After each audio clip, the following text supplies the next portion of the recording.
بسم اللہ الرحمن الرحیم۔ السلام علیکم، آپ دیکھ رہے ہیں ہمارا یوٹیوب چینل۔ آج کی اس ویڈیو میں ہم دنیا کی قدیم ترین کتاب کے بارے میں بتائیں گے، کلیف تاریخ کی دیوی۔ یہ حالی کارناس کے ہیروڈوٹس کی تحقیقات ہے جو اس نے انسانوں کے کارناموں کو فراموشی سے بچانے اور یونانیوں بربریوں کے قابل ذکر عظیم کاموں کو جائز مقام دینے کے علاوہ ان کے جھگڑے کی بنیادیں بھی بتانے کی غرض سے شائع کی ہیں۔ تاریخ میں بہترین معلومات کے حامل فارسیوں کے مطابق جھگڑا فتیکیوں نے شروع کیا۔ بحر ہند اور ایرتھرلین سمندر کے ساحلوں پر آباد لوگ ہجرت کر کے مدیترانہ بیض المتوسط چلے گئے اور ان علاقوں میں سکونت اختیار کی جہاں وہ آج بھی رہتے ہیں۔ ان کا کہنا ہے کہ انہوں نے فوری طور پر طویل بحری مہمات کا آغاز کیا اور ایشیا سے بڑے جہاز لے کر مصر اور اشوریا جانے لگے۔ وہ ساحل پر مختلف مقامات پر ٹھہرے اور آرگوس یونان بھی گئے جو اس وقت بھی ان تمام ریاستوں پر غالب تھا جنہیں اب ہیلس نام کے تحت شمار کیا جاتا ہے۔ یہاں انہوں نے اپنا سامان تجارت نمائش پر رکھا اور 5 یا 6 دن تک کاروبار کرتے رہے۔ آخر کار جب سارا سامان بک چکا تو ساحل پر کچھ خواتین آئی جن میں بادشاہ کی بیٹی بھی شامل تھی۔ یونانی اور فارسیوں کی متفقہ رائے کے مطابق یہ لڑکی ناکس کی بیٹی ایوٹن تھی۔ خواتین ایک جہاز کے دنبالے پر خریداری میں مصروف تھی کہ فتیکی شور و گل مچاتے ہوئے ان کی جانب بھاگے۔ زیادہ تر خواتین بچ نکلی لیکن کچھ ایک ان کے ہتھے چڑھ گئی۔ خود ایوبی مغویوں میں شامل تھی۔ فتیکیوں نے خواتین کو جہاز پر چڑھایا اور مصر کی جانب چل دیے۔ فارسی کہانی کے مطابق یوں ایوب مصر پہنچی اور لڑائی جھگڑوں کا سلسلہ شروع ہوا۔ فتیکیوں کی بیان کردہ کہانی مختلف ہے۔ بعد کے دور میں کچھ یونانی جن کے نام انہیں معلوم نہیں لیکن وہ غالباً کریٹ کے نام تھے، فتیکی ساحل پر السور میں اترے اور بادشاہ کی بیٹی یورپے کو اٹھا کر لے گئے۔ اس پر انہوں نے صرف احتجاج کیا لیکن بعد ازاں یونانیوں کو دوسری زیادتی کا الزام دیا۔ انہوں نے ایک جنگی بحری جہاز میں فوجی بھرے اور دریائے فارس کے کنارے ٹولس کے ایک شہر ایا کی جانب چل دیے۔ وہاں لین دین سے فراغت کے بعد علاقہ کے بادشاہ کی بیٹی میڈیا کو اغوا کر لیا۔ بادشاہ نے اس غلط کاری کے ہٹ جانے اور بیٹی کی واپسی کا مطالبہ کرنے کے لیے اپنا نمائندہ یونان بھیجا لیکن یونانیوں نے جواب دیا کہ انہیں ایوب کے اغوا کا ہٹ جانا نہیں ملا تھا، اس لیے وہ بھی ہرگز اپنی خطا کا معاوضہ نہیں بھریں گے۔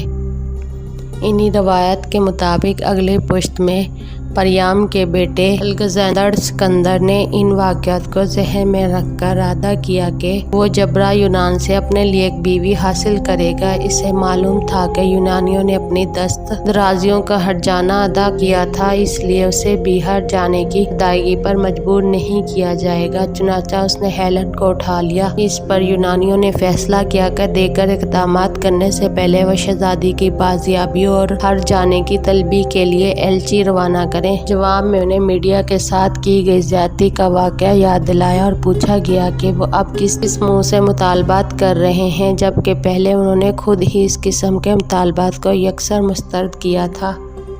بحر کیفریکین کے نقصانات عمومی جبر و زیادتی کے اقدامات تھے لیکن اس کے بعد جو کچھ ہوا اس کے لیے اہل فارس اہل یونان کو زیادہ مورد الزام ٹھہراتے ہیں کیونکہ وہ یورپ پر کوئی حملہ ہونے سے پہلے ہی اپنی فوج لے کر ایشیا میں گئے۔ جہاں تک عورتوں کے اغوا کا معاملہ ہے تو وہ اسے ایک بدمعاش کا کام قرار دیتے ہیں لیکن ان کے خیال میں مغوی عورتوں کی خاطر لڑنے والا آدمی بیوقوف ہے۔ سمجھدار مرد اس قسم کی عورتوں کی پرواہ نہیں کرتے کیونکہ صاف بات ہے کہ اغوا ہونے میں ان کی اپنی رضامندی بھی شامل تھی۔ جب اہل یونان ایشیائیوں کی عورتوں کو بھگا کر لے جاتے تو وہ اس مسئلے پر ذرا بھی پریشان نہ ہوتے لیکن یونانیوں نے محض ایک لڑکی کی خاطر وسیع فوج جمع کی، ایشیا پر حملہ کیا اور